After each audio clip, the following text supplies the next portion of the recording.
नमस्कार, मैं हूं पल्लवी झा। आप देख रहे हैं संजीवनी, एक ऐसा शो जहां हर रोज होती है आपकी सेहत की बात डॉक्टर प्रताप चौहान के साथ। आज के शो में आपकी सेहत की कौन सी जरूरी बात है, आइए देखते हैं। आपके पैर, हाथ और पूरे शरीर में झंझनाहट होने के क्या हैं 5 बड़े कारण? जानने के लिए सेहत का नंबर 8860104040 पर कॉल करें और मेरे साथ संजीवनी देखना ना भूलें।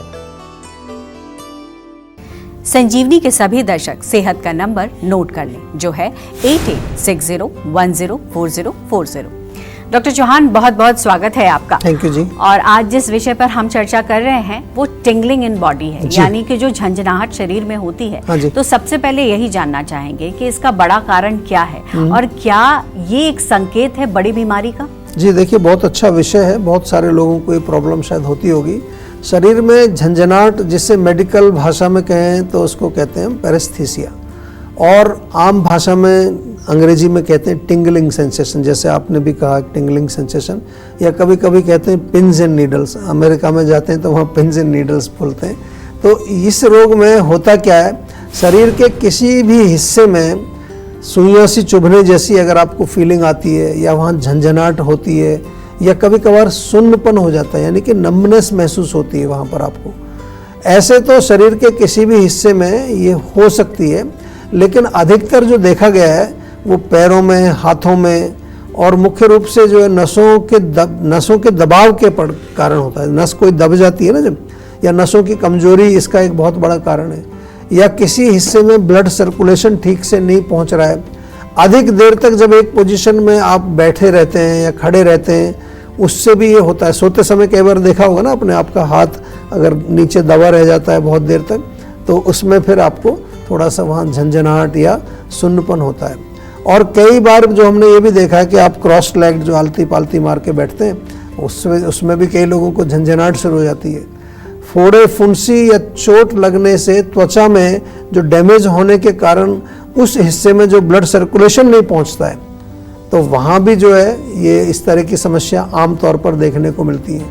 और इसके अलावा कुछ विषैले इंसेक्ट कई बार काट लेते हैं, ये भी देखा गया है। कोई विषैला भोजन यदि आपने खा लिया है, या फिर पोटाशियम की कमी से, कैल्शियम की कमी से, सोडियम की कमी से और विटामिन B12 की कमी से भी ये होता है।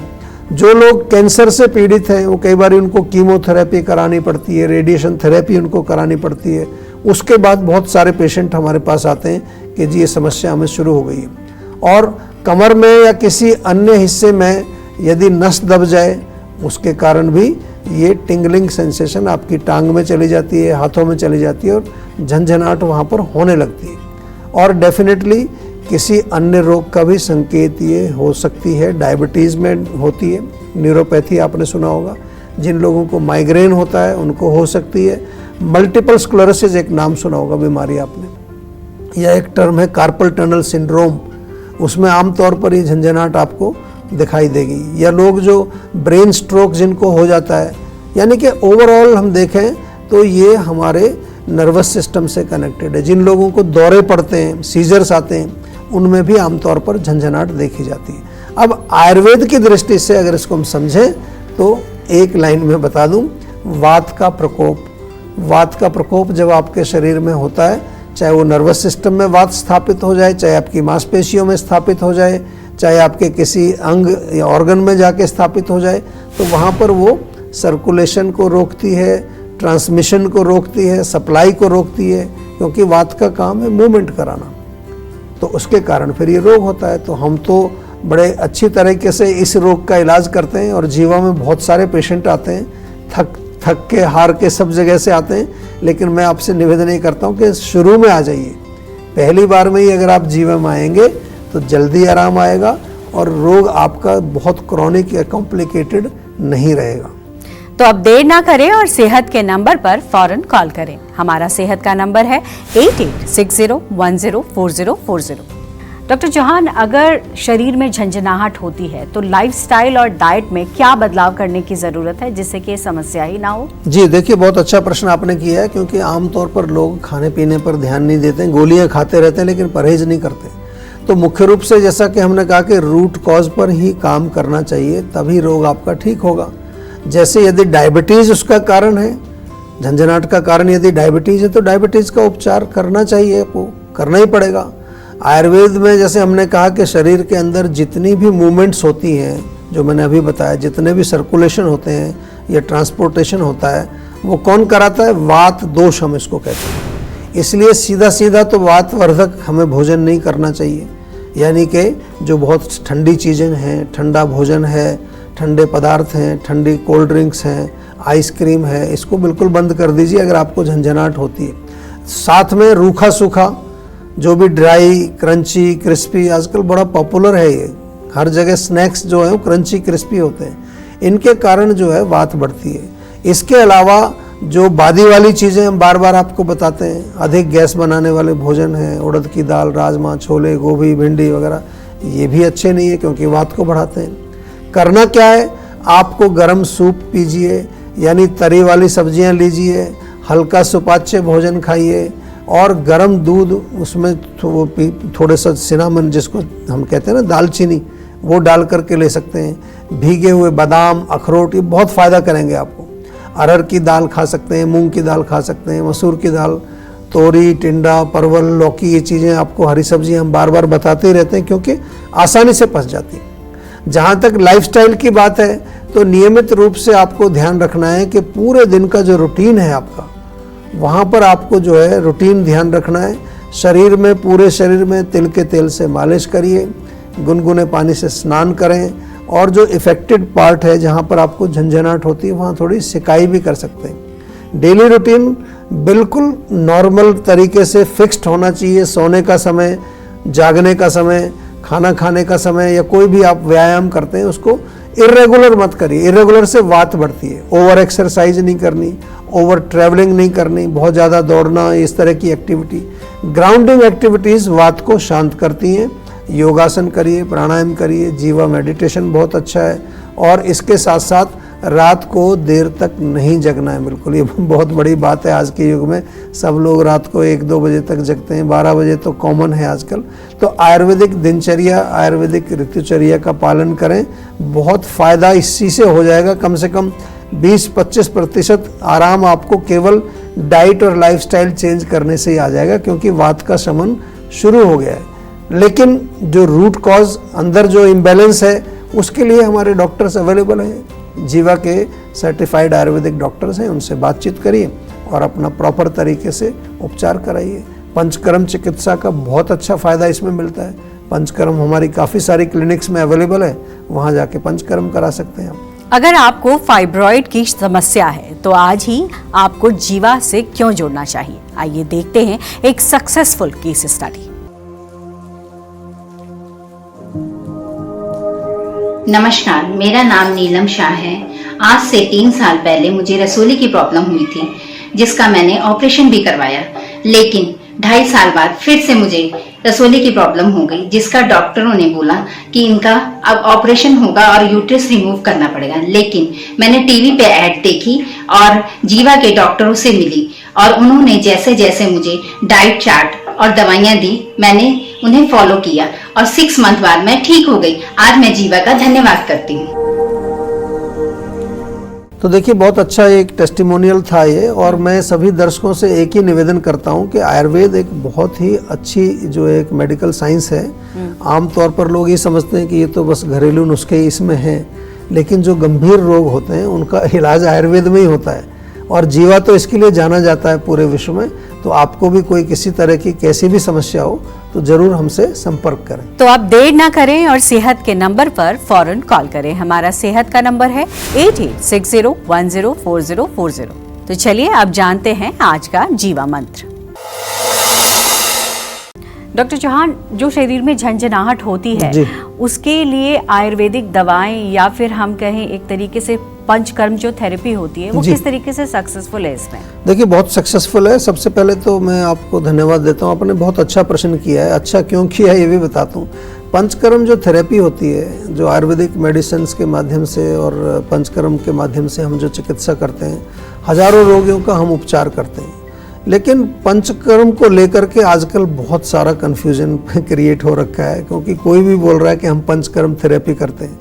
आजकल जो है बहुत सारे पंचकर्म सेंटर्स खुल गए, अब तो 5 स्टार होटल्स में भी खुल गए हैं, लेकिन वहाँ पर पंचकर्म नहीं होता, वहाँ मोस्टली पूर्व कर्म होता है। जो और ये आपको कहते हैं ना, हम पंचकर्म करते हैं, हम आपको जो जानू बस्ती कर देंगे, हम कटी बस्ती कर देंगे, शिरोधारा कर देंगे, ये पंचकर्म नहीं है। पहले मैं ये समझाना चाहता हूँ आपको अच्छी तरह से। आप जो है हमारे दर्शक हैं, हमसे जुड़े रहते हैं, तो मैं थोड़ा आपको एजुकेट भी करता हूँ।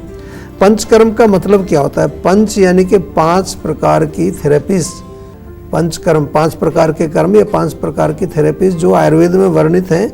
वमन, विरेचन, बस्ती, नस्य और रक्त मोक्षण। शायद ये नाम आप पहली बार सुन रहे होंगे। पंचकर्म आपने करा भी लिया होगा कहीं जा करके। जीवा की क्लिनिक्स पर या जीवाग्राम में ये सभी थेरेपीज हम बिल्कुल क्वालिफाइड हमारे थेरेपिस्ट होते हैं उनके द्वारा, और जो जीवा के सर्टिफाइड आयुर्वेदिक डॉक्टर्स हैं उनकी अंडर, उनके देख रेख में ये चिकित्सा की जाती है। क्योंकि ये कोई सरल चिकित्सा नहीं है, काफ़ी गंभीर चिकित्सा है और गंभीर रोगों को ठीक करते हैं। कफ के रोगों में वमन कराया जाता है, यानी कि इंड्यूस्ड वोमिटिंग कराई जाती है। पित्त के रोगों में विरेचन कराया जाता है, जिसको परगेशन बोलते हैं। वात का अगर रोग है तो उसमें बस्ती थेरेपी, यानी सिंपल भाषा में कहें तो मेडिकेटेड एनिमा, ये उसका सही ट्रांसलेशन नहीं है, लेकिन एनिमा से थोड़ा आपको समझ आएगा। इसके अलावा जो नस्य चिकित्सा है उसमें नाक के द्वारा मेडिकेटेड ऑयल, मेडिकेटेड घी अंदर डाले जाते हैं, कई बार मेडिकेटेड स्मोक अंदर जाता है, जड़ी बूटियों का धुआं जो होता है। ये मस्तिष्क के रोगों में बहुत फ़ायदा करता है, या मस्तिष्क में किसी प्रकार के टॉक्सिन्स हैं उनको बाहर निकालता है। और लास्ट है रक्त मोक्षण, यानी कि ब्लड लेटिंग। और इसमें क्या होता है कि कई प्रकार के त्वचा के क्रॉनिक रोग होते हैं जहां हमें इम्प्योर ब्लड को बाहर निकालना है, या कहीं नर्व का पेन है, कई बार जैसे ट्राइजेमिनल न्यूरैल्जिया आपने सुना होगा, या बहुत गंभीर कई रोग होते हैं, वहां पर हम ये ब्लड लेटिंग करते हैं। उसके कई तरीके होते हैं। तो बिल्कुल याद रहे पंचकर्म क्या है, ये समझ आ गया होगा आपको। पंचकर्म कराना है तो जीवा में एक बार संपर्क करिए। और जो कुछ पूर्व कर्म की जो थेरेपीज मैंने बताई उनसे थोड़ा बहुत लाभ मिलता है डेफिनेटली, जैसे कि हम पोटली मसाज करते हैं या कुछ और थेरेपी करते हैं, उससे अभ्यंग करते हैं, ये प्रिपरेटरी ट्रीटमेंट है। तो जीवा में जो की जाती है पंचकर्म की थेरेपी, स्पेशली क्रॉनिक और डिफिकल्ट रोग जो होते हैं, जो कहीं पर ठीक नहीं होते, पूरी दुनिया से हजारों रोगी पूरे विश्व से आते हैं जीवाग्राम में, पंचकर्म के लिए आते हैं और बहुत लाभ उनको मिलता है। और जीवाग्राम में जो है पंचकर्म के अतिरिक्त योग, मेडिटेशन, मुद्रा, राग चिकित्सा, आर्ट थेरेपी, एक रूरल किचन वहाँ पर बहुत बढ़िया है हमारी। और इसके अलावा कुछ एजुकेटेड प्रोग्राम्स हमारे जीवाग्राम में होते हैं। प्रकृति क्लास होगी, आपको शिक्षित किया जाता है, आपको सक्षम बनाया जाता है एक बेहतर जीवन जीने के लिए। जहाँ तक ये झंझनाहट की बात हम कर रहे हैं, इसमें डेफिनेटली जीवा में बहुत अच्छा उपचार है। पंचकर्म भी किया जाता है, इसमें मेडिकेटेड एनिमा का बहुत अच्छा रोल है। बाहर से तो तेल लगाने का मैंने बताया, लेकिन मेडिकेटेड एनिमा, बस्ती चिकित्सा इसमें बहुत फ़ायदा करती है। प्लस कुछ रसायन औषधि आपको खिलाई जाती है इंटरनल, जो आपकी नसों को मजबूत बनाती है। बिल्कुल, टेंशन लेने से सेहत नहीं बनेगी। सेहत बनानी है तो सेहत का नंबर मिलाएं, जो है 8860104040, और डॉक्टर चौहान की टीम के डॉक्टर से बात करके गुड हेल्थ पाएं। डायबिटीज है तो चुकंदर खाएं या नहीं, बताएंगे डॉक्टर चौहान, लेकिन एक छोटे से ब्रेक के बाद। आप देखते रहिए। आप देख रहे हैं संजीवनी, सेहत की बात डॉक्टर प्रताप चौहान के साथ। हमारे सेहत के नंबर की लाइन 8860104040 खुली है। आप इस नंबर पर कॉल करें और अपनी सेहत की बात करें। चलिए, वक्त है सेहत की संजीवनी का। डॉक्टर चौहान, डायबिटीज़ में लोग ये भी कहते हैं कि चुकंदर खाने से ठीक हो जाता है, लेकिन बहुत लोगों का मानना है कि नहीं, ये इससे नुकसान हो सकता है। जी, आप सही राय दें, खाना चाहिए या नहीं खाना चाहिए? देखिए, अच्छा प्रश्न है, क्योंकि चुकंदर को कई बार लोग समझते हैं कि शायद ये मीठा है, लेकिन डायबिटीज़ के जो रोगी हैं उनको जब भी कोई चीज़ डिसाइड करनी हो कि ये खाएँ या ना खाएँ, उसका एक सीधा सा एक प्रिंसिपल है कि हमें ये देखना चाहिए कि उस भोज्य पदार्थ का जो है उसमें कितनी चीनी है, कितनी स्टार्च है, कितना कार्बोहाइड्रेट है। ये तो हम आमतौर पर देखते ही हैं, लेकिन उनको तो अवॉइड करना ही करना है। इसके साथ साथ हमें ये भी देखना है कि उनका ग्लाइसेमिक इंडेक्स जो है वो कितना है। अगर लो है तो डेफिनेटली खा सकते हैं। चुकंदर की अगर हम बात करें तो इसका ग्लाइसेमिक इंडेक्स 60 के करीब होता है, विच इज़ मीडियम। और दूसरा, इसमें फ़ायदे क्या है, इसमें एंटीऑक्सीडेंट्स काफ़ी सारे होते हैं। कई तरह के मेटाबोलाइट्स पाए जाते हैं। इंसुलिन सेंसिटिव को दूर करने का काम करता है ये। जूस ना पिए, अच्छा रहेगा, सलाद के रूप में सेवन करें, या फिर चुकंदर को जो है आप उसको उबाल करके भी खा सकते हैं। डायबिटीज़ के जो कॉम्प्लिकेशंस होते हैं उनको भी रोकने में काम करती है चुकंदर, तो डायबिटीज़ के पेशेंट डेफिनेटली चुकंदर खा सकते हैं। डॉक्टर चौहान, बहुत बहुत शुक्रिया आपका। आपने बहुत सारी महत्वपूर्ण जानकारियां जैसे देते हैं वैसे ही आज भी दिया है। Thank you. बहुत बहुत शुक्रिया इसके लिए। तो सेहत बनानी है तो सेहत का नंबर मिलाएं और अपनी कॉल रजिस्टर कराएं। जीवा सेहत का नंबर है 8860104040। अगर सेहत से जुड़े आपके सवाल हैं तो ईमेल करें। जीवा की ईमेल आईडी है info@jiva.com। आप फेसबुक के जरिए भी जीवा से जुड़ सकते हैं। जीवा की फेसबुक आईडी है www.facebook.com/jiva ayurveda और यूट्यूब पर जीवा शोज देखना बिल्कुल नहीं भूलें। और आज ही जीवा का यूट्यूब चैनल सब्सक्राइब करें जो है www.youtube.com/jiva ayurveda। सेहतमंद रहने के लिए आयुर्वेद से जुड़ना, अच्छा खाना, अच्छा सोचना और हर रोज संजीवनी देखना बेहद जरूरी है। कल फिर होगी सेहत की बात डॉक्टर चौहान के साथ। तब तक के लिए नमस्कार।